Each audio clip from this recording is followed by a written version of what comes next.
आज बीड जिल्हा रुग्णालयामध्ये एका दलित असणाऱ्या तरुणाची पोलीस प्रशासनाकडून मारहाणीमध्ये त्याचा मृत्यू झालेला आहे।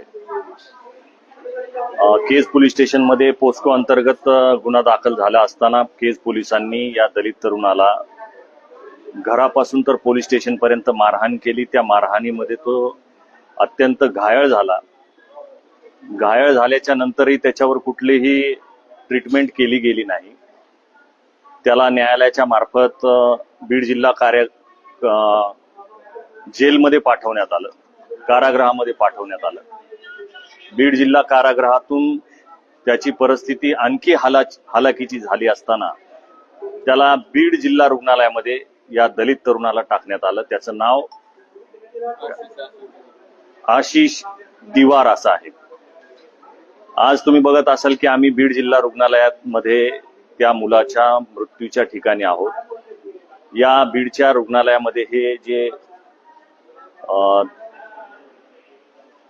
रुग्णालयाचं जेल आहे ज्याच्यामध्ये रुग्णाची देखभाल केली जाते, इथं कुठलीही व्यवस्था नाहीये।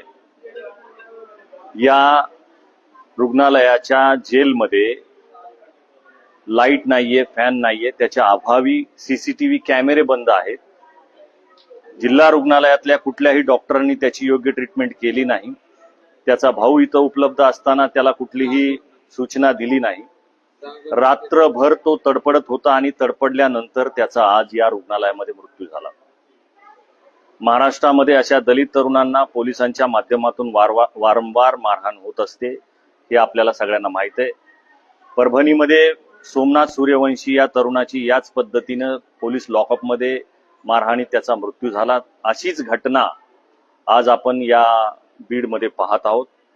याला न्याय मिळेपर्यंत, या दिवार या तरुणाला न्याय मिळेपर्यंत आम्ही याच्यासाठी लढा देत राहू। मी या लाईव्हच्या माध्यमातून आपल्याला एवढंच सांगू इच्छितो की अशा वारंवार घटना रोखण्यासाठी पोलिसांवर दबाव असणं फार महत्वाचं आहे। त्याच्या भावाच्या म्हणण्यानुसार, मृत्यू झालेल्या तरुणाच्या भावाच्या म्हणण्यानुसार पोलिसांनी मारहाण न करण्यासाठी त्याला काही पैशाची डिमांडही केली होती। त्या भावाने ज्या पद्धतीने सांगितलं की त्याला 2 दिवस मारत होते, त्याला पोलीस कोठडी 2 दिवसाची देण्यात आली होती, त्याच्यामध्ये प्रचंड त्याला मारहाण केली। न्यायालयाच्या समोर तू काही सांगू नकोस, नाही तर आणखी तुला मारहाण करू, अशा पद्धतीने धमक्या पोलिसांच्या माध्यमातून देण्यात आल्या। याच्यावर आम्ही बीड SP यांच्याकडे न्याय मागणार आहोत। संबंधित जे पोलीस अधिकारी त्यांच्यावर गुन्हे दाखल